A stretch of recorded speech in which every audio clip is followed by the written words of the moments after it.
خوب دعائیں بھی کیا کرے اللہ سے، اللہ ایسا کچھ کام لے لے زندگی میں جو میرے مرنے کے بعد میرے نجات کا ذریعہ اور صدقہ جاریہ بن جائے، ہے نہیں؟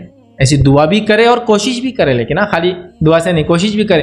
امام بخاری کو آپ دیکھیے مثال کے طور پر، ایک کتاب لکھ دی بخاری شریف، جمع کر دی نبی اکرم صلی اللہ علیہ وسلم کی حدیث ہے، قیامت تک جو لوگ پڑھیں گے امام بخاری کو صدقہ جاری، صحابہ کو تو ہے انہوں نے روایت کی، وہ جنہوں نے جمع کیا امام بخاری سے پہلے ان کے استاد، وہ راوی، وہ، لیکن امام بخاری خود بھی تو شامل ہے جنہوں نے اس کو نقل کیا، قلم بند کیا، کتابی شکل دی۔ کیا ثواب جاریہ ہے، کیا صدقہ ہے، کیا فائدہ، علم میں شامل ہو گئے۔ تو ہم بھی دعا کریں اللہ سے، اللہ ہم سے بھی ایسا کچھ لے لے کام، کہ ایسا صدقہ کچھ کر لے جب دنیا سے جائے تو جاریہ بن جائے، میرے مغفرت کا ذریعہ بن جائے۔ بہت بڑی بات ہے، یاد رکھیے، دعا کے ساتھ کوشش بھی ہونا چاہیے، اور جب انسان کرتا ہے نا مخلص ہو کر، رب العزت اس میں خیر و برکت دیتا ہے۔ تو یہ تھے 3 فائدے مرنے کے بعد۔ آئیے اب آخرت میں کیا فائدے ہوں گے وہ فائدے بھی دیکھتے ہیں۔ آخرت کا پہلا فائدہ صدقہ دینے کا کیا ہوگا؟ صدقے کا اجر 700 گنا یا اس سے بھی زیادہ بڑھا دیا جائے گا۔ صدقے کا جو بینیفٹ، ریوارڈ، ریٹرنز، انویسٹمنٹ کا ریٹرن جو آخرت میں ملیں گا وہ 1 روپے کے بدلے 1 نہیں ہے، 1 × ملٹیپلائی بائی 700 انٹو اس کی نیت، اخلاص، کب دیا، کیسے دیا، اس کے مطابق 700 کا ملٹیپل ٹائمز ملیں گا، لیکن منیمم 700 تو ہے۔ مال خرچ کرنے کا اجر بے انتہا، یاد رکھیں۔ آئیے اللہ رب العزت قرآن میں کیا فرماتا ہے؟ سورہ بقرہ سورہ نمبر 2 آیت نمبر 261 میں اللہ فرماتا ہے اور کہتا ہے، مثل الذین ينفقون اموالهم فی سبیل اللہ کمثل حبۃ انبتت 7 سنابل فی کل سنبلۃ 100 حبۃ واللہ یضاعف لمن یشاء واللہ واسع علیم۔ اللہ فرماتا ہے جو لوگ اپنا مال اللہ تعالیٰ کی راہ میں خرچ کرتے ہیں، اور اس کی مثال ایسی ہے، کسی نے 1 دانہ زمین میں بویا اور اس دانے سے جو ہے 7 بالیاں نکلی، ہر بالی میں 100 دانے ہیں۔ 1 دانہ بویا، اس سے جھاڑ لگا، اس کو کتنے بالیاں لگی؟ بالیاں سے بھٹے جو ہوتے ہیں نا کسی جھاڑ کے، آپ دیکھا ہوگا نا مکے کا یا پھر گیہوں چاول کے اوپر لگتے، تو 7 بالیاں لگی، ہر بالی میں 100 گرین سے لگایا، 1 دانہ تھا، نکلے 700 دانے، اور اللہ اس سے بھی زیادہ ملٹیپل ٹائمز جس کو بڑھانا چاہے بڑھا دیتا ہے۔ مطلب صدقے کا اجر 1 کا 700 minimum and multiple Times of 700، 1 دینے کا 700 گنا، ٹھیک ہے، وہ گناہ والا گناہ نہیں، دگنا گناہ، وہ والا گناہ، ملٹیپل ٹائمز 700، 1400، 2100، اور کتنا اللہ جتنا چاہے بڑھا سکتا ہے۔ بھائی اللہ تعالیٰ بڑی وسعت والا، واسع اور علم رکھنے والا ہے۔ کتنا بڑا اجر ہے کہ ایک چیز دنیا میں خرچ کرو گے منیمم 700 ٹائمز۔ کوئی ایسا انویسٹمنٹ ہے دنیا کے اندر جس میں روپیہ ڈالو تو ہر بار 700 واپس ملے؟ ہے کوئی انویسٹمنٹ اتنا بڑھ جاتا ہے؟ انویسٹمنٹ تو آپ بولتے بھائی ایکچوئل انویسٹمنٹ کا جو ریٹرن ہوتا ہے وہ مشکل سے 2%، 1% مہینے والی، 3% سالانہ لے لے تو 12%، 15%، 20%، تو اور 24% سے اوپر تو گورنمنٹ نے کہتا ہے کہ پونزی اسکیمز ہوتی ہے، جھوٹے ہے، اس سے اوپر مل بھی نہیں سکتا، یہ لیول ہے۔ تو سمجھو 2% مہینے کے حساب سے ہو رہا ہے، صرف یہاں ہے 700 گنا، 700 ٹائمز، مطلب 100 کا کتنا ہے؟ 100 کو ضرب دیجئے 700 سے، کتنا ملتا ہے؟ سمجھ رہے آپ؟ 100 کو 100 دیے نا تو اس کو ملٹیپلائی کیجئے 700 سے، کتنا ہو جاتا ہے؟ 70,000 منیمم ریوارڈ ہے آپ کو، صرف 1۔ تو 1 خرچ کیا تو 700 ہے، 10 خرچ کیا تو اس کا 7,000 ہے، تو یہاں 100 خرچ کر رہا ہے۔ سمجھ رہے آپ؟ یہ ریوارڈ ہے اللہ کے نام میں، تو یہ بدلہ ہے بھائی۔ تو ریڈی ہو جاؤ، ایسا انویسٹمنٹ جس کا ریٹرن اتنا زبردست ہو کہ جتنا دیا اس کا ہی 700 ٹائمز بڑھ رہا ہے ایوری ٹائم، تو میں سمجھتا ہوں کوئی بھی انسان پیچھے نہیں ہٹیں گا اور آگے بڑھ کے اپنے لیے جمع کریں گا۔ آئیے آگے بڑھتے ہیں۔ دوسرا فائدہ آخرت میں کیا ہوگا؟ صدقہ کرنے سے اللہ رب العالمین کا قرب حاصل ہوتا ہے۔ یہ مسئلہ دنیا کا بھی ہے، یاد رکھیے، میں نے آخرت کو اس میں کیوں لایا؟ میں نے شروع میں کہہ دیا تھا نا، جس کے دونوں فائدے میں نے اس کو آخرت میں رکھ دیا۔ دنیا میں بھی حاصل ہوں گا لیکن اصل قرب بھائی آخرت کا ہے، آخرت۔ اور ظاہر سے دنیا میں جو قریب تھے اللہ کے، جن کو اللہ قریب، وہ آخرت میں بھی ہوں گے، لیکن دنیا میں نظر نہیں آئیں گا، آخرت میں نظر آئیں گا کون قریب۔ دنیا میں کہاں دکھتا ہے کون اللہ سے کتنا قریب ہے، کس کا ایمان کتنا ہے؟ آخرت میں تو واضح رہیں گا بھائی، الگ الگ ایریوں میں جنت کے اونچے اونچے مقامات پہ یہی پتہ چل جائے گا یہ نزدیک والے لوگ تھے۔ انبیاء سب سے اونچے مقام پر، اس کے بعد ان ایمان میں ان کے بعد اور ان کے بعد اور ان کے بعد ان کے بعد، اور جو جتنا ایمان والا وہ عرش سے اتنا قریب، اور اس کے اتنا نیچے، اور اس کے اتنا بیچ میں، اور جو اس کے بعد اس کے بعد اس کے بعد اس کے جنت عرش کے بیچ سے ایسا ادھر ادھر پھیلی ہوئی، یاد رکھیے۔ اور اس کے اندر جنت الفردوس بیچ کا حصہ ہے، اور جنت الفردوس کے اندر مقام محمود اس کے اوپر کا حصہ ہے، مقام محمود جو کس کو ملے گا؟ نبی اکرم صلی اللہ علیہ وسلم فرماتے ہیں مجھے امید ہے یہ مجھے ملے گا. ایک دم ٹاپ موسٹ پیک ہے وہ جنت کی. فردوس خود بیچ کا حصہ ہے، محمود اس کا ایک دم ٹاپ موسٹ پیک. سمجھ رہا؟ پھر اس کے بعد کے لوگ اس کے بعد جنت پھیلی ہوئی ایسی. سمجھا؟ اللہ کے قریب ہوں گے. تو دنیا میں نظر نہیں آتا، اس لیے میں نے اس کو آخرت کے لیے اٹھا کے رکھ دیا. حالانکہ دنیا میں بھی قربت، آخرت میں بھی قربت اس کی ہوں گی. سورہ توبہ سورہ نمبر 9 آیت نمبر 99 میں اللہ فرماتا اور کہتا وَمِنَ الْأَعْرَابِ مَن يُؤْمِنُ بِاللَّهِ وَالْيَوْمِ الْآخِرِ وَيَتَّخِذُ مَا يُنْفِقُ قُرُبَاتٍ عِندَ اللَّهِ وَالصَّلَوَاتِ الرَّسُولِ أَلَا إِنَّهَا قُرْبَةٌ لَهُمْ سَيُدْخِلُهُمُ اللَّهُ فِي رَحْمَتِهِ ان اللہ غفور رحیم. ترجمہ اس کا یہ ہے، اور بعض اہل دیہات میں سے ایسے بھی ہیں، مطلب اعرابی لوگ ایسے بھی ہیں جو اللہ تعالیٰ پر اور قیامت کے دن پر ایمان رکھتے ہیں اور جو کچھ خرچ کرتے ہیں اس کو عند اللہ کے نزدیک قرب حاصل ہونے کا ذریعہ بناتے ہیں اور نبی صلی اللہ علیہ وسلم کی دعا کا ذریعہ بناتے ہیں کہ جو ہم صدقہ کر رہے ہیں صرف اللہ کے لیے اور آپ ہمارے لیے دعا کریں اس لیے ہم خرچ کرتے ہیں. تو یہ دعا کا ذریعہ بناتے ہیں. یاد رکھو کہ ان کا یہ خرچ کرنا بے شک ان کے لیے موجب قربت ہے، واجب ہے ان کے لیے اللہ کی قربت دنیا اور آخرت میں. ان کو اللہ تعالیٰ ضرور اپنی رحمت میں داخل کریں گا آخرت میں. دنیا میں قریب رکھیں گا، آخرت میں قربت کے نتیجے میں ان کو رحمت میں داخل کریں گا. اللہ تعالیٰ بڑی مغفرت اور بڑی رحمت والا ہے. دنیا میں اللہ کی قربت، آخرت میں اللہ کی رحمت کے اندر رہو. سمجھ رہے بات؟ بڑی اہم بات ہے. اور اللہ کا رحم صرف آخرت مومنوں کے لیے. مان اللہ رحمان سب کے لیے ہے لیکن رحیم صرف مومنوں کے لیے. رحمان سب کے لیے لیکن رحیم صرف معاف کریں گا، مغفرت کریں گا، فضل کریں گا مومنوں کے ساتھ. باقی لوگ تو جہنم میں جانے والے ہیں. اس لیے بارش برستی ہے ایک شہر پہ تو سب پر برستی ہے بلا تفریق، لیکن آخرت میں اللہ کی رحمت خاص ہے مومنوں کے لیے، سب کو نہیں ملے گی. رحمت مطلب مغفرت مطلب بخشش سیدھا. تو قربت ہے دنیا میں، رحمت ہے آخرت میں. مطلب یہ قربت کا نتیجہ دنیا اور آخرت کی، وہ رحمت میں رہیں گے اللہ کی. بڑی بات ہے. آئیے تیسرا فائدہ صدقے کا. صدقہ کرنے والوں سے بڑے ثواب کا وعدہ ہے. اب آپ بولیں گے بڑے ثواب کی باتیں، اور یہ بڑا کیا ہے ثواب؟ پھر آئیے پہلے سناتا ہوں پھر سمجھاتا ہوں. سورہ حج سورہ نمبر 57 آیت نمبر 7 میں اللہ نے فرمایا آمنوا باللہ ورسولہ وانفقوا مما جعلکم مستخلفین فیہ فالذین آمنوا منکم وانفقوا لہم اجر کبیر. اللہ فرماتا اور کہتا ہے آمنوا باللہ ورسولہ، ایمان لاؤ اللہ اور اس کے رسول پر، اور خرچ کرو جو اللہ رب العزت نے جس کا تمہیں ذمہ دار بنایا ہے. پھر فرمایا اور اللہ رب العزت فرماتا ہے خرچ کرو جس میں اللہ نے تمہیں جانشین بنایا ہے، ذمہ دار بنایا ہے. پس تم میں سے جو ایمان لائے اور خیرات کرے، خرچ کرے، انہیں بہت بڑا ثواب ملے گا. اب یہ اجرن کبیر کیا ہے؟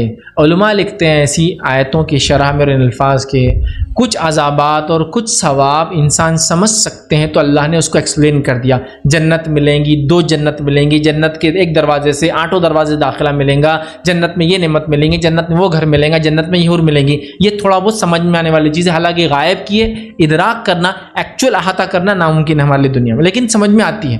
سمجھ رہے بات؟ لیکن کچھ ثواب اتنے بڑے ہوں گے کہ انسان سمجھ نہیں سکتا تو اس کو اللہ نے چھوڑ دیا. کچھ عذابات اتنے بڑے ہوں گے کہ انسان اس کی شدت کو سمجھ نہیں سکتا، اس کو چھوڑ دیا. عذاب علیم، دردناک عذاب. کیسا؟ حالانکہ عذاب کی کئی شکلیں قرآن نے بتائی، بیڑیوں کا عذاب، زنجیروں کا عذاب، دھوئیں کا عذاب.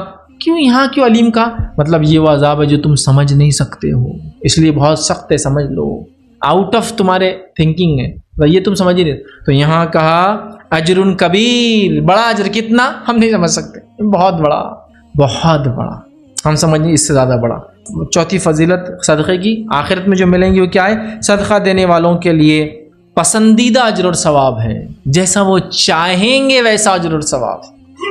سمجھا؟ پسندیدہ اجر اور ثواب ہے، جس کے تعلق سے سورہ جو ہے حدید سورہ نمبر 57 آیت نمبر 18 میں اللہ نے فرمایا کہا ان المصدقین والمصدقات وقرضوا اللہ قرضا حسنا یضاعف لهم ولهم اجر کریم.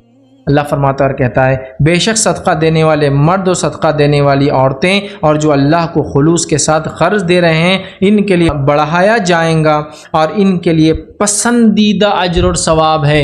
ان کا وہ صدقہ بڑھایا جائیں گا اور ان کے لیے پسندیدہ اجر اور ثواب ہے. مطلب جیسا وہ چاہیں گے ویسا اجر اور ثواب ہے.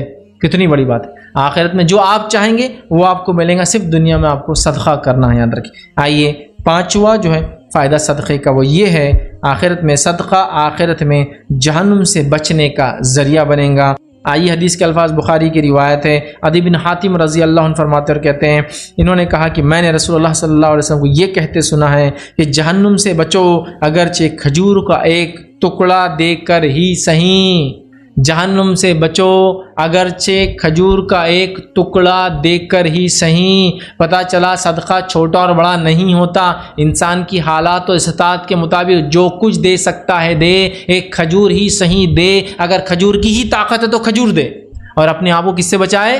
کھجور کی طاقت ہے تو کھجور ہی دے، اور اپنے آپ کو کس سے بچائے؟ جہنم کی آنکھ سے بچائے۔ بچا لو اپنے آپ کو جہنم کی آنکھ سے، ایک کھجور دے کے ہی صحیح۔ پتہ چلا وقت زمین زمانہ حالات کے اعتبار سے اگر کھجور دینا ہی استطاعت ہے تو کھجور دو، اپنے آپ کو جہنم کی آنکھ سے بچا لو۔ صدقہ جہنم کی آنکھ سے ڈھال ہے، بچانے کا ذریعہ ہے، یہ پتہ چلتا ہے اس سے۔ آئیے چھٹا فائدہ آخرت میں صدقہ کیا ہوگا؟ صدقہ گناہوں کا کفارہ بنے گا۔ اتنے فائدے دے رہا ہے، یہ بھی فائدہ ہے اس کا، گناہوں کا کفارہ بنے گا۔ نبی اکرم صلی اللہ علیہ وسلم فرماتے ہیں، یہ مسند احمد کی روایت ہے، جو شخص اپنے جسم کی طرف سے کوئی چیز صدقہ کرے گا، اللہ تعالیٰ اس کو اس کے گناہوں کی اتنی مقدار کے لیے کفارہ بنا دے گا۔ جو اپنے جسم کی طرف سے جو کچھ صدقہ کریں گا، اللہ اتنی ہی مقدار میں اس کے گناہوں کے لیے صدقے کو کفارہ بنا دے گا۔ تو جو صدقہ دنیا میں کرو اتنا ہی کفارہ آخرت میں اس کا پاؤ، درجات بلند پاؤ، جہنم سے نجات پاؤ، قبر میں آسانی پاؤ، دنیا میں بدلہ پاؤ۔ دیکھ رہے ہیں آپ کتنا فائدہ ہے صدقے کا۔ تو یہاں یہ ہے کہ انسان جس قدر جس مقدار میں اپنے جسم کی طرف صدقہ کرے گا، اسی مقدار میں گناہوں کا کفارہ ہوگا۔ ساتواں فائدہ صدقے کا آخرت میں جو ملے گا، صدقہ گناہوں کو مٹا دیتا ہے۔ یہ تو تھا جتنا دیں گا اتنی مقدار میں، اب یہاں صدقہ گناہوں کو مٹا دیتا ہے۔ جامع ترمذی کی روایت ہے، نبی اکرم صلی اللہ علیہ وسلم فرمایا، کیا میں تمہیں بھلائی کے دروازے نہ بتا دوں؟ پھر صحابہ نے کہا بتائیے، تو آپ نے فرمایا، روزہ ڈھال ہے جہنم کی آنکھ سے، صدقہ گناہوں کو ایسے بجھا دیتا ہے جس طرح سے پانی آگ کو بجھا دیتا ہے۔ وہاں تھا جتنا دیے گا اتنی مقدار میں، یہاں اگر انلمیٹڈ بہت صدقہ دیا تو ایسا فائدہ دیں گا صدقہ، گناہوں کو ایسے بجھا دیں گا جیسے پانی آگ کو بجھا دیتا ہے۔ مطلب جس طرح سے پانی کے استعمال سے آگ بجھا دی جاتی ہے، صدقہ جو انسان کنٹینیوسلی ہمیشہ زیادہ دیں گا، اس کے گناہ معاف کر دی جائیں گے، اور پوری آگ مطلب جو اس کے اعمال کی وجہ سے اس پہ جو ہے جہنم تھی وہ ہٹا دی جائیں گی اندر کی، ٹھیک ہے۔ لیکن یہ کب ہوگا معلوم آپ کو؟ ظاہر سی بات ہے کہ انسان فرائض کی تکمیل کر کے آیا ہوں گا، ان فرائض کو سنت کے مطابق کیا ہوں گا، سمجھے آپ؟ یہ نہیں کہ کوئی آدمی کچھ بھی نہ کرے صدقہ دیا ہوں گا تو جنت میں جائے گا، نہیں ہو سکتا، ایمان لانا شرط ہے اس کے لیے، یاد رکھیں۔ چلیے آگے بڑھتے ہیں۔ صدقہ دینے کا فائدہ، آٹھواں فائدہ ہے، صدقہ دینے والا عرش الہی کے سائے میں ہوں گا۔ صدقہ دینے والا عرش الہی کے سائے میں ہوں گا۔ نبی اکرم صلی اللہ علیہ وسلم فرماتے ہیں، صحیح بخاری کی روایت ہے، 7 قسم کے لوگ وہ ہیں جن کو اللہ تعالیٰ قیامت کے دن اپنے سائے کے نیچے رکھیں گا، عرش کے، اس سائے کے علاوہ اس وقت کوئی دوسرا سایہ نہ ہوگا۔ ان 7 میں سے ایک انسان وہ ہے جو سیدھے ہاتھ سے صدقہ دے تو الٹے ہاتھ کو پتہ نہ چلے، اتنے خاموشی سے صدقہ دے کسی کو پتہ نہ چلے، عرش کے سائے میں ہوگا ایسا انسان۔ حالانکہ صدقہ دکھا کر بھی دے سکتے ہیں، لیکن عرش کے سائے میں ہونے والے وہ لوگ ہوں گے جو چھپا کر دیتے تھے، کسی کو نہیں پتہ چلنے دیتے تھے۔ تو اپنے صدقات کو بہت سارے لوگ عطا تو کرتے ہیں لیکن دکھاوے اور ریا کی وجہ سے برباد کر دیتے ہیں۔ تو دیکھیے، چھپ کر دو یا کھل کر دو، دونوں میں ریا نہیں ہونا چاہیے، تو بنیادی شرط ہے، یاد رکھیے، ٹھیک ہے۔ تو بہرحال صدقات جو دیں گا اخلاص کے ساتھ، وہ عرش کے سائے میں ہوں گا اس روز جب کہ کوئی سایہ نہ ہوں گا، اور ہم تمام جانتے سورج میل کے فاصلے پر ہوں گا، 1.5-2 کلومیٹر کے فاصلے پر، بہت اہم ہوں گا وہ سایہ۔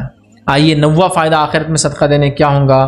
تھوڑے سے صدقے کا پہاڑ برابر اجر ملیں گا۔ آئیے روایت کے الفاظ، ابو ہریرہ رضی اللہ عنہ کے راوی، صحیح بخاری کی روایت، آپ نے فرمایا، نبی اکرم صلی اللہ علیہ وسلم نے فرمایا، جو شخص حلال کمائی سے 1 کھجور صدقہ کرتا ہے اور اللہ تعالیٰ صرف حلال کمائی سے صدقہ قبول کرتا ہے تو اللہ تعالیٰ اسے اپنے دائنے ہاتھ میں، سیدھے ہاتھ میں قبول کر لیتا ہے، پھر اس صدقے کو پالتا ہے، اور صدقہ کرنے والے کے لیے فائدے کے لیے اس کو پالتا ہے، ویسے پالتا ہے جیسے تم میں سے کوئی اپنے بچڑے کو پالتا ہے، جانور کے بچے کو پالتا ہے، اور جب بچے کو پالتا ہے اور اسے بڑھاتا ہے یہاں تک کہ وہ صدقہ پہاڑ کے برابر بن جاتا ہے۔ جب ہم میں سے کوئی شخص 1 کھجور بھی صدقہ دیتا ہے، اللہ اس کو اپنے دائیں ہاتھ میں لیتا ہے اور اس کو بڑھاتا ہے، اس شخص کے لیے اتنا بڑھاتا ہے کہ وہ صدقہ اس کو پالتا ہے، ایسے پالتا ہے جیسے کوئی انسان اپنے بچڑے کو پالتا ہے، کہ وہ صدقہ 1 کھجور پہاڑ بن جاتا ہے، چونکہ اللہ نے اس کو اپنے پاس رکھا اور اس کو آپ کے لیے بڑا کیا۔ تو 1 کھجور کا بدلہ بھی 1 پہاڑ کے برابر ہے۔ تو صدقے کا بدلہ بہت زیادہ ملیں گا۔ آئیے صدقے کا 10واں فائدہ کیا ہے ہم دیکھتے ہیں، مرنے کے بعد آخرت میں جو ملیں گا۔ زیادہ اور ہمیشہ صدقہ دینے والے کو جنت کے 8 دروازوں سے پکارا جائے گا، جہاں سے جانا ہے چلے جا۔ سبحان اللہ، کیا فضیلت ہے۔ آئیے حدیث کے الفاظ سنیے، نسائی کی روایت ہے، سنن نسائی کی۔ ابو ہریرہ رضی اللہ عنہ فرماتے اور کہتے ہیں رسول اللہ صلی اللہ علیہ وسلم فرمایا، جس شخص نے اللہ کے راستے میں جوڑا جوڑا صدقہ کر دیا، جوڑا جوڑا سے مراد علماء لکھتے ہیں کئی تشریحات ہیں، 2 چیزیں دی، جوڑا جوڑا 2 چیزیں دی، مطلب ایک جانور دیا پھر ایک اور جانور دے دیا، یا پھر ارادہ کیا 100 روپے دوں گا تو ایک اور 100 روپے اٹیچ کر دی، جوڑا جوڑا، مطلب 100 کا پلان کیا تھا 200 دے دی، 2000 کا پلان کیا تھا 4000 دے دی، مطلب حساب نہیں رکھا، چلو یہ بھی دے دو، جوڑا جوڑا۔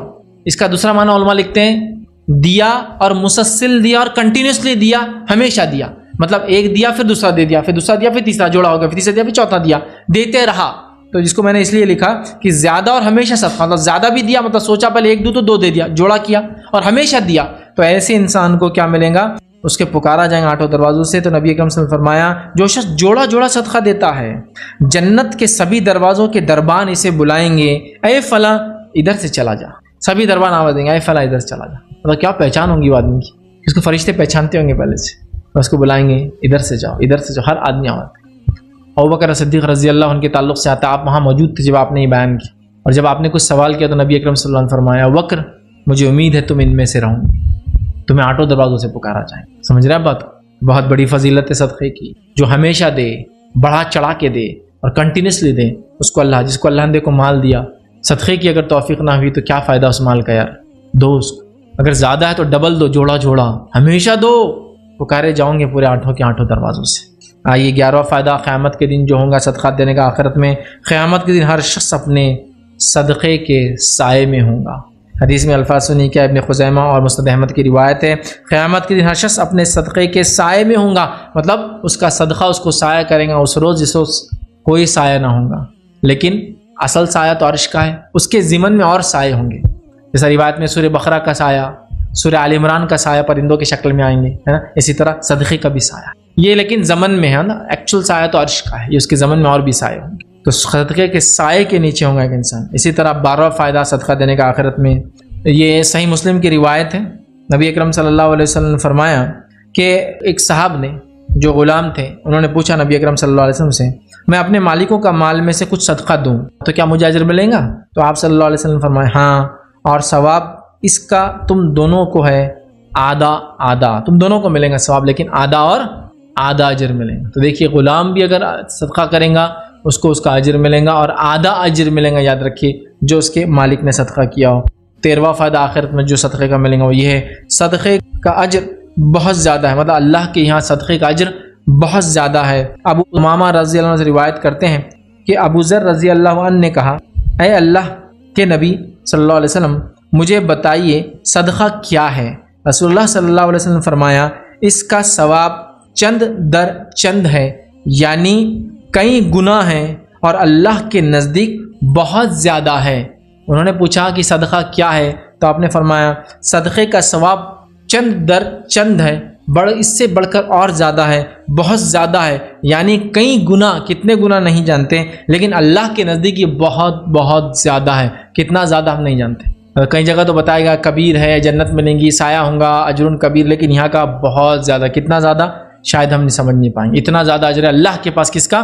صدقے کا، خلوص نیت سے دیا جائے۔ اس میں صدقے کی تعداد زیادہ معنی رکھتی، وہ اخلاص کے ساتھ دیا گیا صدقہ معنی رکھتا ہے، پھر وہ چاہے چھوٹا ہو چاہے بڑا ہو، اخلاص کے ساتھ بڑا ہوگا تو بڑا اجر، اخلاص کے ساتھ چھوٹا بھی ہوگا تو اس کا ہی بڑا اجر ملے گا، اور جس نے اخلاص کے ساتھ بڑا دیا اس کو اور بڑا اجر ملے گا۔ سمجھ رہے بات؟ بہرحال آئیے 14واں بینیفٹ اور لاسٹ بینیفٹ ہے جو آخرت کے حساب سے ہم دیکھیں گے صدقہ دینے کا ملیں گا، یہ ہے صدقے میں دیے جانے والی چیزوں کا بدلہ اللہ اس جیسی جنت کی چیزوں کے شکل میں دیں گا۔ آئیے حدیث سنیے، ابو سعید خدری رضی اللہ عنہ فرماتے اور کہتے ہیں، نبی اکرم صلی اللہ علیہ وسلم فرمایا، جس مسلمان نے کسی مسلمان کو کپڑا پہنایا جبکہ وہ ننگا تھا تو اللہ اسے جنت کے سبز کپڑے پہنائے گا، اور جس مسلمان نے کسی مسلمان کو کھلایا جبکہ وہ بھوکا تھا تو اللہ اس کو جنت کے پھل کھلائیں گا، اور جس مسلمان نے کسی مسلمان کو پانی پلایا جبکہ وہ پیاسا تھا اللہ اسے جنت کی مہر لگی ہوئی شراب پلائیں گا، مطلب ایسی بوٹل جو سیلڈ ہوں گی اس میں سے پلائیں گا۔ دنیا میں کھلایا وہاں کھلائیں گے، دنیا میں پہنایا وہاں پہنائیں گے، دنیا میں پلایا وہاں پلائیں گے۔ اس لیے میں نے کہا کہ صدقے میں دیے جانے والی چیزوں کا بدلہ اللہ اس جیسی جنت میں چیزوں کی شکل میں دیتا ہے۔ بہت بڑی بات ہے میرے بھائیوں۔ تو یہ چند فضائل تھے صدقے کے۔ زندگی کے 13 فضیلتیں میں نے رکھی، موت کے بعد کی 3 ہوئی 16، اور یہ ہوئی 14، ہوئی 30 فضیلتیں۔ تو آج ہم نے صدقہ اور خیرات دینے کی 30 فضیلتیں دیکھی۔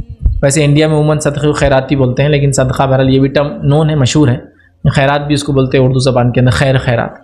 تو صدقہ اور خیرات دینے کی دیکھیں کتنے فضائل ہیں، ہم کو اس کو سمجھنے کی ضرورت ہے۔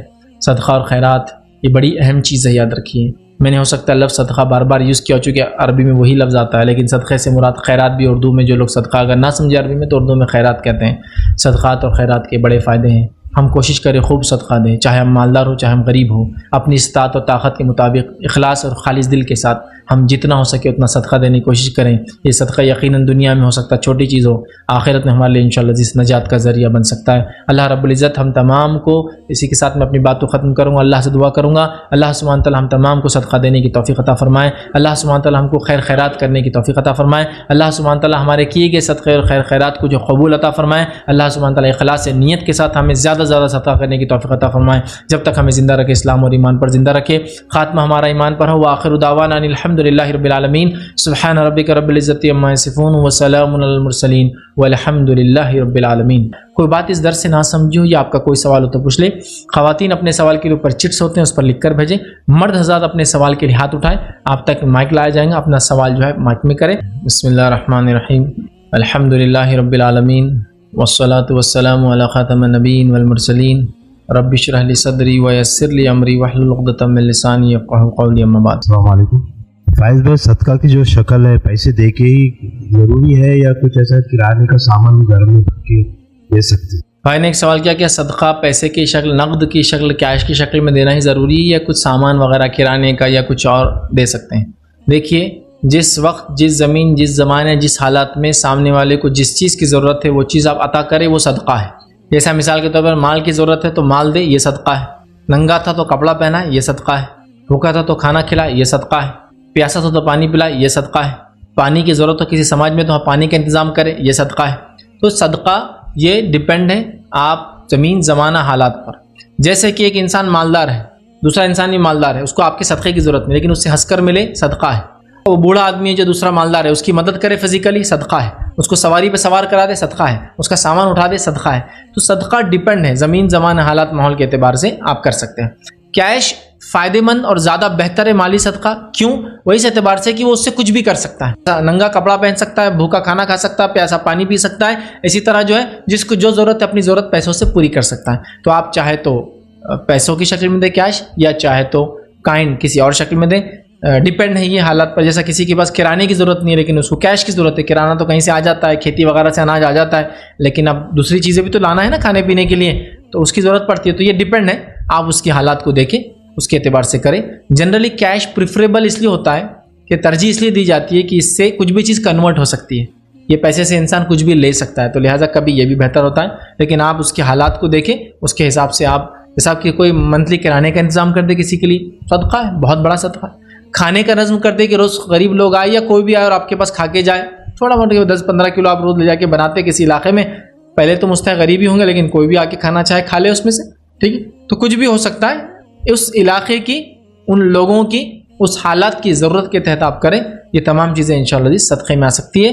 دو لوگ مالدار ہیں، سب کچھ ہے، لیکن ایک دوسرے سے مسکرا کر ملے، یہ بھی ان کا ایک دوسرے کے لیے صدقہ ہے، سمجھے نا؟ تو بہرحال یہ ڈیپینڈ ہے زمین زمانہ حالات اور ماحول پر۔ کیش پریفریبل ہے اس لیے کہ اس سے آپ کوئی بھی چیز دوسری تبدیل کر کے لے سکتے ہیں۔ السلام علیکم فیض بھائی، میرا سوال یہ ہے کہ آپ صدقے کے بارے میں جو بتا رہے ہیں، اگر معاشرے کے اندر کچھ لوگ ایسے جو خوددار ہوتے ہیں جو صدقہ نہیں لینا چاہتے اور وہ کچھ کاروبار کے لیے کچھ، جیسا کہ ابھی کچھ کمیٹیاں ہیں جو کاروبار کر کے دیتی ہے کچھ لوگوں کے لیے آگے بڑھنے کے لیے، اور کچھ بندے ایسے جو خوددار ہوتے ہیں جو منگنا نہیں چاہتے اور وہ لوگ کاروبار کے لیے بیاج سے پیسہ اٹھا لیتے ہیں، لیڈیز جو ہے بچت گھر اٹھا لیتی ہے یا بینک سے لون وغیرہ لے لیتے ہیں۔ اب اس کے لیے تو گناہ تو ہے، اب اس کے گناہ کے لیے جو لوگوں کے پاس پیسہ ہے جو بڑے ہیں، یہ گناہ کے حقدار وہ بھی ہوں گے کہ نہیں؟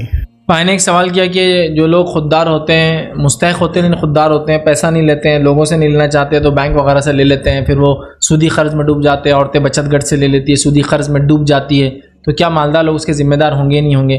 دیکھیے، سب سے پہلی چیز تو یہ ہے کہ جو انسان پیسوں کا مستحق ہے یا پھر وہ پیسے نہیں لینا چاہتا ہے، وہ چاہتا ہے کوئی کاروبار وغیرہ لگا کے کوئی دے دے، اور وہ اس چیز کا مستحق ہے، مطلب مانگنا نہیں چاہتا، لیکن کاروبار کے لیے سودی قرض کے علاوہ کوئی قرض نہیں ہے، تو یاد رکھیے مانگ کر کھانا سودی قرض سے اچھا اور افضل ہے۔ ایسے کی شکل میں مثال کے طور پر ایک آدمی خوددار ہے، خود کا کچھ کرنا چاہتا ہے، مانگنا نہیں چاہتا، لیکن سماج اس کا خود کا کرنے کچھ دیتا نہیں، جس کی وجہ سے وہ مجبور ہو کے چاہ رہا ہے کہ میں سودی قرض دے کے کچھ کروں، تو ایسے انسان کے لیے سماج سے مانگ کر کھانا افضل ہے سودی قرض کے مقابلے میں، ان کمپیریزن ٹو۔ لیکن آپ کا سوال بھی بیسک اچھا ہے، ہم لوگوں کو یہ کوشش کرنا چاہیے کہ ہر آدمی آپ کے صدقہ اور خیرات لینے کا مطلب اپنے آپ کو خودداری کی وجہ سے مستحق نہیں سمجھتا۔ صحابہ میں سے کچھ صحابہ ایسے تھے، جب نبی اکرم صلی اللہ علیہ وسلم نے مانگا اللہ کے رسول نے دیا، انہوں نے مانگا اللہ کے رسول نے دیا، انہوں نے مانگا اللہ کے رسول نے دیا، لیکن آپ نے جب نہ مانگنے کی فضیلت بتائی تو انہوں نے قسم اٹھا لی کہ ہم اب کبھی نہیں مانگیں گے، حتیٰ کہ انہوں نے یہ چیز بھی لینا پسند نہیں کیا جو امیر المومنین عمر ابن خطاب کے زمانے میں زندہ رہے، جو وہ اسٹیفن دیا کرتے تھے، جو مملکت کو، مسلمان حکومت کو فائدے ہوتے تھے، اس کا ایک حصہ امیر المومنین عمر ابن خطاب پوری اپنی رعایا کو دیتے تھے، انہوں نے وہ پیسہ بھی لینا کبھی پسند نہیں کیا، چونکہ طے کر لیا تھا کبھی کسی سے نہیں لوں گا۔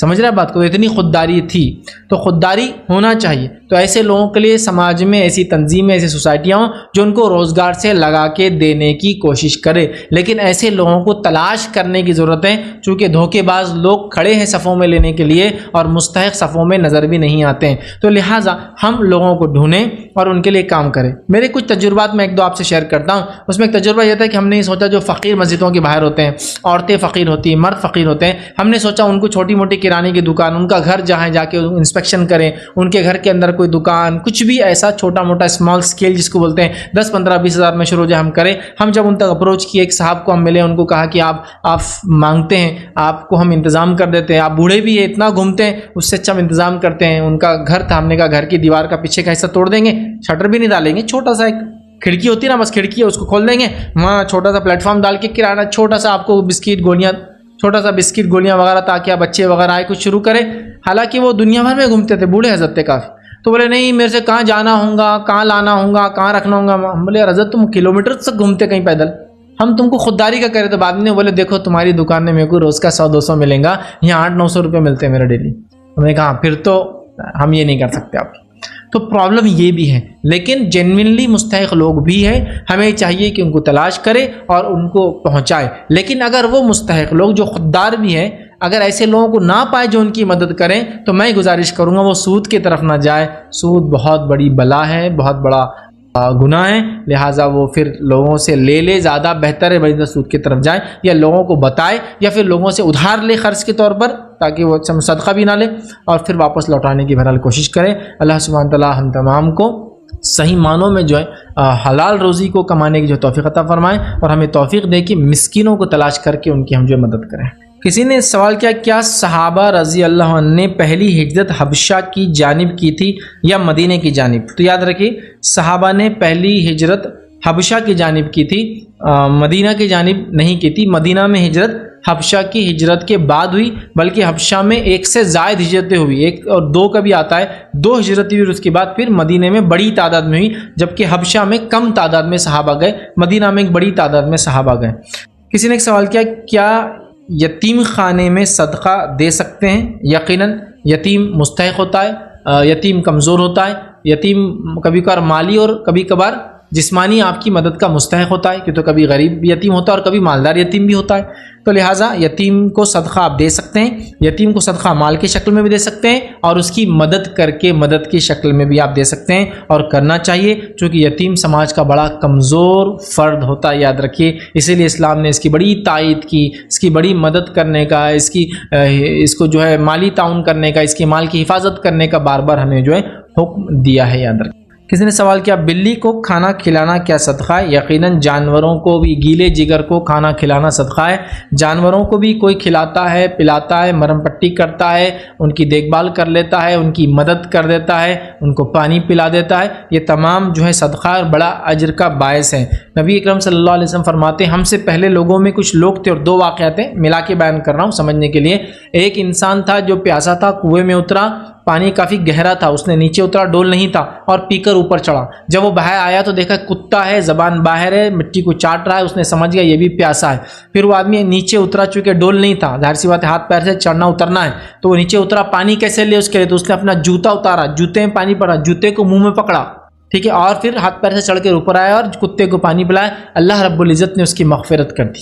دوسرا ایک روایت میں آتا ہے ایک فاحشہ عورت تھی جس نے ایک بلی کو جو ہے پانی پلایا، اللہ رب العزت نے اس کی مغفرت کر دی۔ تو پتہ یہ چلا کہ جانوروں کے ساتھ بھی حسن سلوک کرنے سے اللہ رب العزت کی مغفرت، بخشش اور انسان کو جو ہے اس کا اجر اور ثواب ملتا ہے۔ تو بلی کو بھی کوئی کھانا کھلا دے، یقیناً یہ بھی اس کے لیے صدقہ ہے۔ السلام علیکم۔ میرا سوال یہ ہے کہ کسی پر اگر قرض باقی اور وہ صدقہ دینا چاہتا ہے تو پہلے قرض دے یا صدقہ دے؟ بھائی نے ایک سوال کیا کہ ایک انسان پہ قرض ہے اور اس کو صدقہ دینا، دونوں میں سے وہ کیا کرے؟ دیکھیے دونوں بھی کر سکتا ہے یا دونوں میں سے کوئی ایک بھی پہلے کر سکتا ہے، یہ ڈیپینڈ ہے قرض کس قسم کا ہے، قرض کس ٹائپ کا ہے۔ فار ایگزامپل میں نے قرض لے رکھا ہے، سمجھ لیجیے کسی سے، اور بزنس میں جنرلی ایسا ہوتا ہے 1,00,000 2,00,000 5,00,000 کا قرض یوں ٹرانزیکشن میں چلتا ہے، تو اس کو تو بزنس میں جو ڈیلی روٹین میں 5 کا دیتے ہیں تو 5 کا لیتے بھی، مثال کے طور پہ 5,00,000 ادھار کر دیتے تو 5,00,000 ادھار لے کر بھی آتے سامان، تو اس کو تو قرض نہیں مانا۔ حالانکہ یہ قرض ہے، لیکن یہ قرض کی ایسی شکل ہے جو ڈیلی ہوتی ہے، روٹین نہیں ہوتی، اور کنٹینیوس زندگی بھر رہتی ہے جب تک بزنس بند نہیں ہوتا، تو یہ تو قرض نہیں مانا جائے گا۔ لیکن ایسا قرض جس کے بوجھ تلے آپ دبے ہیں، اور اگر صدقہ دیں گے تو قرض نہیں دے سکتے، تو پھر پہلے آپ کو قرض دینا ہے، چونکہ قرض مقروض اگر دنیا سے انسان جائے تو بہت بری بات ہے، قرض لینا پسندیدہ عمل نہیں ہے، گو جائز ہے، ٹھیک ہے، تو لہٰذا قرض پہلے دیں۔ اب مثال کے طور پہ ایک آدمی کے پاس 10,000 روپئے، وہ 1,000 2,000 روپئے قرض لیا ہوا ہے، 2,000 روپئے صدقہ دینا چاہتا ہے، اور اس کے 8,000 اس کے خرچے کے 2 ہی بچ رہے ہیں، تو پہلے کیا دیں گا؟ پھر وہ 2,000 قرض کے دیں گا، صدقہ بعد میں، چونکہ قرض اتارنا ضروری ہے، آپ پہ فرض یاد ہے، ٹھیک ہے۔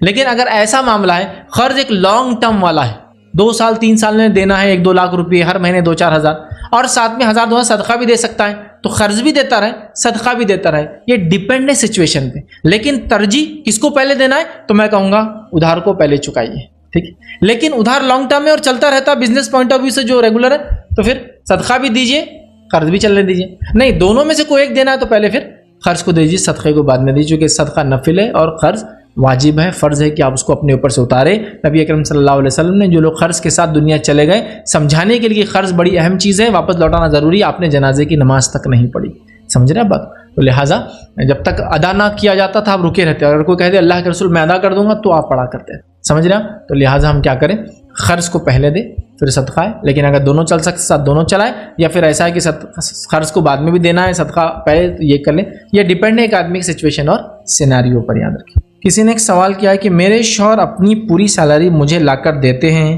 گھر کے خرچوں کے ساتھ میں کچھ سیونگ کر لیتی ہوں جس کے بارے میں میرے شوہر کو پتہ ہوتا ہے، کیا میں اس میں سے صدقہ کر سکتی ہوں؟ تو ماشاءاللہ پہلے تو میں اپنی بہن کو مبارکباد دوں گا کہ ان کے شوہر ان کو پوری سیلری لا کر دیتے ہیں، تو یہ ایک بہت بڑی بات ہے، آج کے زمانے میں خوش نصیب ہے آپ کہ آپ کو پوری سیلری ماشاءاللہ آپ کے شوہر لا کے دیتے ہیں۔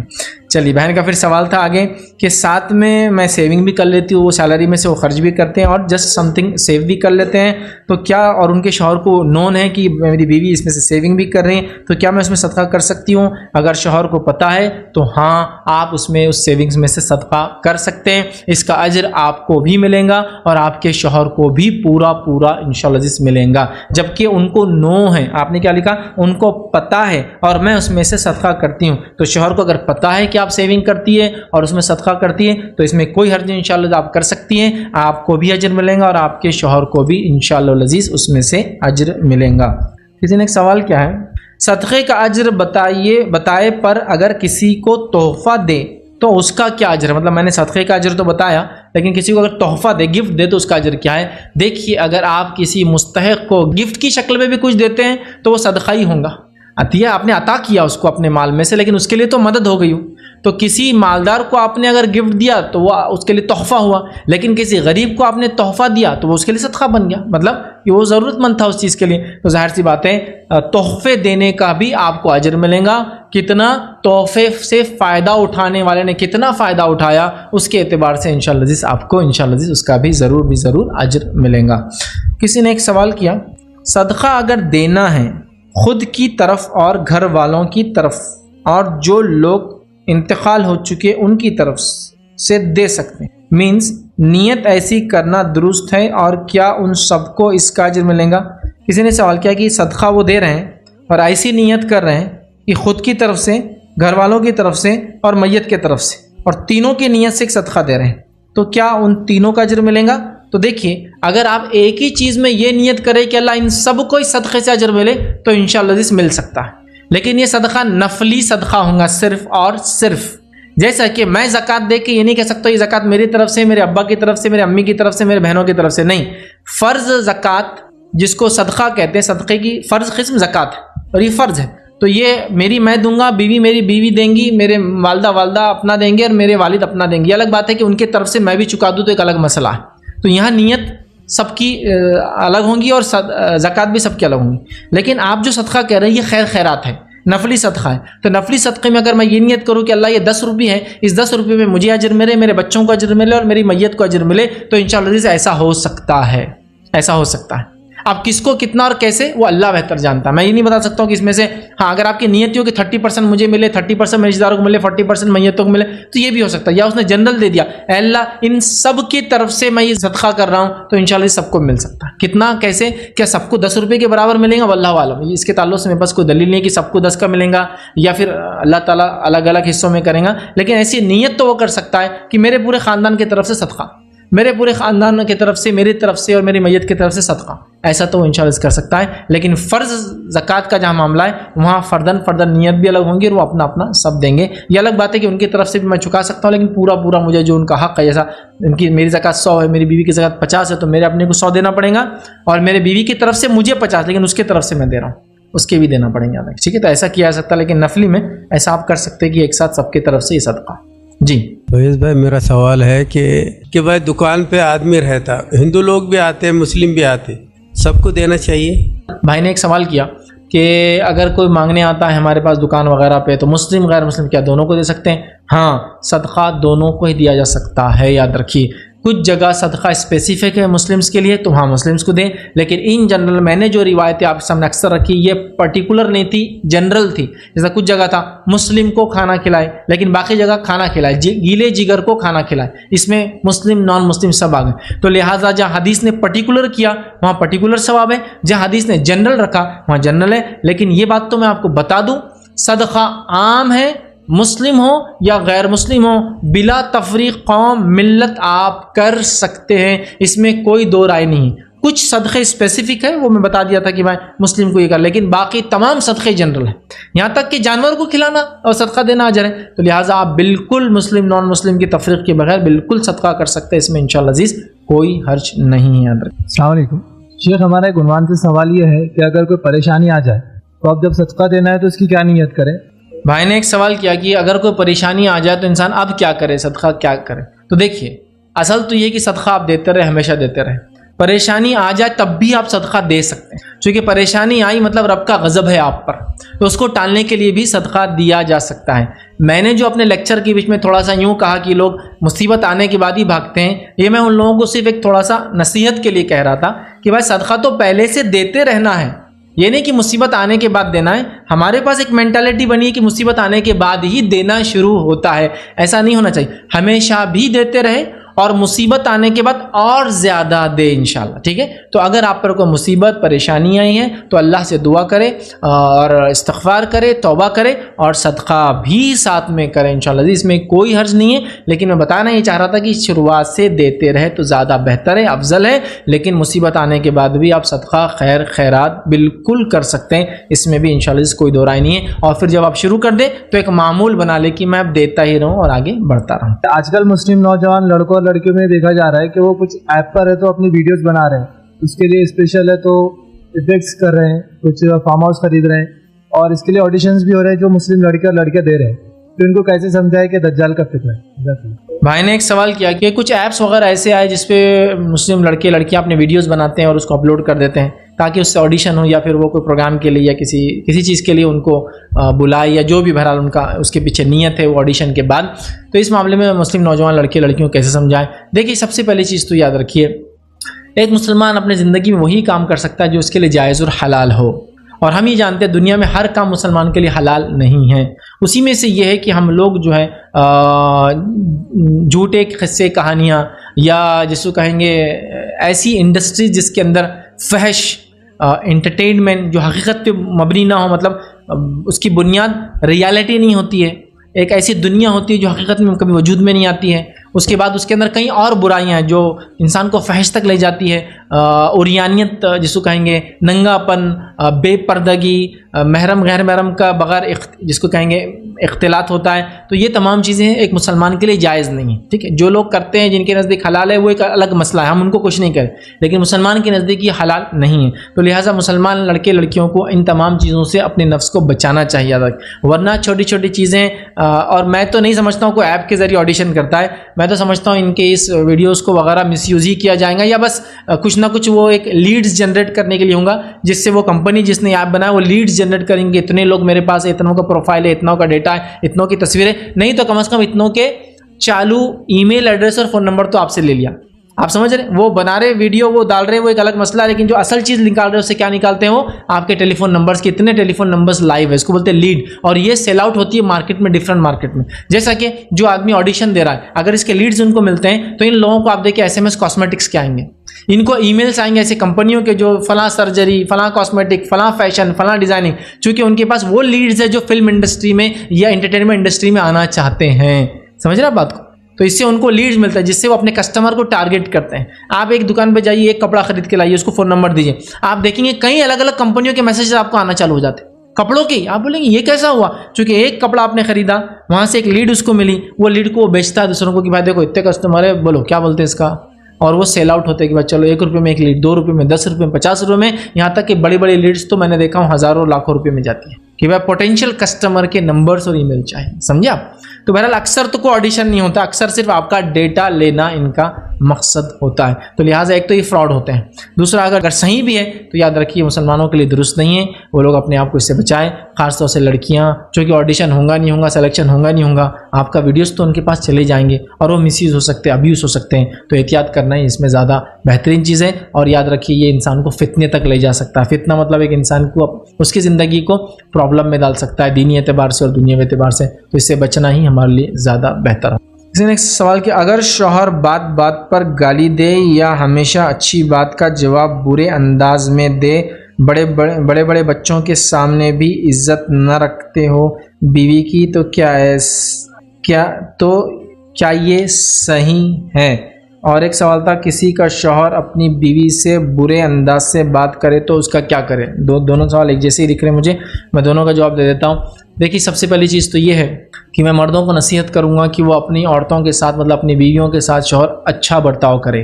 یہ ایک انسان کی اچھائی میں سے ہے. نبی اکرم صلی اللہ علیہ وسلم نے یہ بیان کیا حدیث کے اندر کہ اگر کسی کے بارے میں معلومات لینا ہے تو وہ اس کی بیوی سے لے جائیں گے, چونکہ بیوی ہی بتا پائیں گی کہ شوہر کیسا ہے. مطلب ایک انسان اچھا ہے نہیں ہے وہ بیوی سے پتا کر سکتے ہیں. حدیث کے الفاظ ہے جو ہے میں تم تمام کے اندر اپنے بیویوں سے سب سے اچھا ہوں.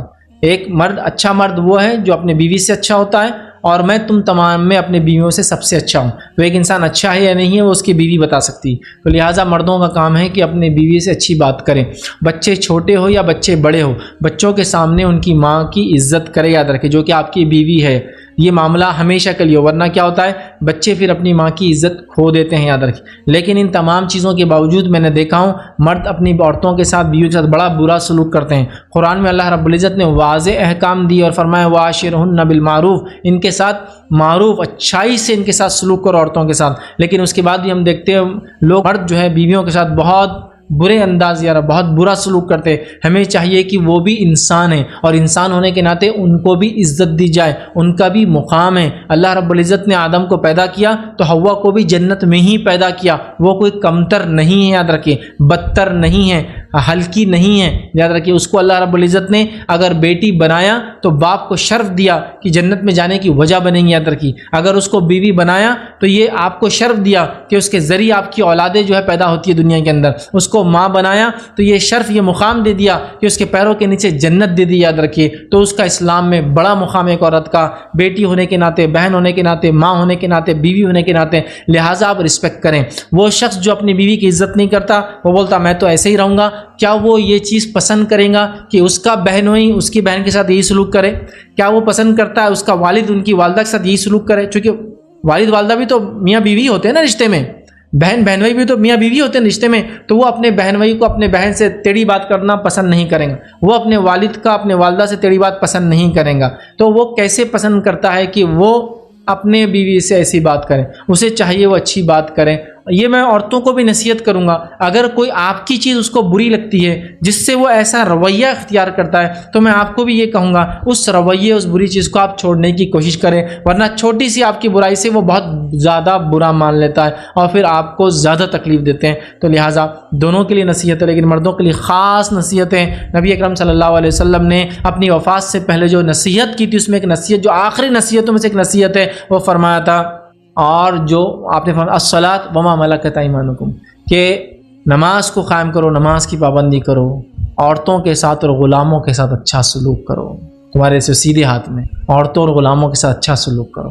تو آپ نے خاص نصیحت کی اور بہت نصیحت کی. آپ کے آخری خطبے بھی آپ سنیں. مردوں کے لیے خاص نصیحت ہے کہ اپنے بیویوں کے ساتھ لوگوں اچھا سلوک کرو, اچھا سلوک کرو. حجۃ الوداع کے خطبے بھی آپ سنیں گے, اس میں بھی آپ پائیں گے اللہ کے رسول نے یہ کہا اپنے بیویوں کے ساتھ اچھا سلوک کرو. ہے لوگوں اچھا سلوک کرو. ہو سکتا اگلے سال میں تم سے مخاطب نہ رہوں, لیکن اپنے بیویوں کے ساتھ اچھا سلوک کرنا. پڑوسیوں کا حق بتایا, غلاموں کا حق بتایا. لہٰذا عورتوں کے ساتھ اچھا سلوک کرے, بیوی کے ساتھ بالخصوص. جو آدمی بیوی کے ساتھ اچھا نہیں ہے وہ دنیا میں کسی کے ساتھ اچھا نہیں ہو سکتا, چونکہ اللہ کے رسول فرمایا تم میں بہتر وہ ہے جو اپنے بیوی سے بہتر ہے, اور میں اپنے بیوی سے سب سے زیادہ بہتر ہوں. ٹھیک ہے, تو لہٰذا میں نصیحت کروں گا ایسے شوہروں کو کہ اپنے بیوی کے ساتھ اچھا سلوک کریں. چلیے ہم یہ مان لیں بیوی کی بات آپ کو بری لگتی, تب بھی آپ اچھا سلوک جاری رکھیں, آپ کو اپنا اجر ملے گا, اس کو اس کا اجر ملے گا. یاد رکھیں. میرا ایک سوال تھا کہ لوگ کہتے ہیں نماز میں سجدے کی طرف دیکھے یا پھر رکوع کی طرف, پیروں کی طرف دیکھے, تو پوری نماز میں کہاں صحیح دیکھنا ہے پوری نماز میں؟ ہاں نے سوال کیا کہ نماز کی حالت میں ہم کہاں دیکھیں, رکوع جہاں کرتے ہیں رکوع کی جگہ پر یا سجدے کی جگہ پر. تو اس معاملے میں دیکھیے علماء کی اقوال ہے. نبی اکرم صلی اللہ علیہ وسلم کی نماز کی کیفیت بہت مختلف ہوا کرتی تھی. نبی اکرم صلی اللہ علیہ وسلم جو ہے نبی ہونے کے ناطے بہت سارے ایسے معاملات تھے جو عام انسانوں کے نہیں ہوتے. جیسے آپ نے فرمایا لوگوں نمازوں میں صف سیدھی بنایا کرو, میں جیسے آگے دیکھتا ہوں ویسے پیچھے بھی دیکھتا ہوں. تو آپ اسپیشل ہیں. نماز کی حالت میں آپ نے جنت بھی دیکھی اور جہنم بھی دیکھی, جس کی وجہ سے آپ آگے بھی بڑھے اور پیچھے بھی ہوئے.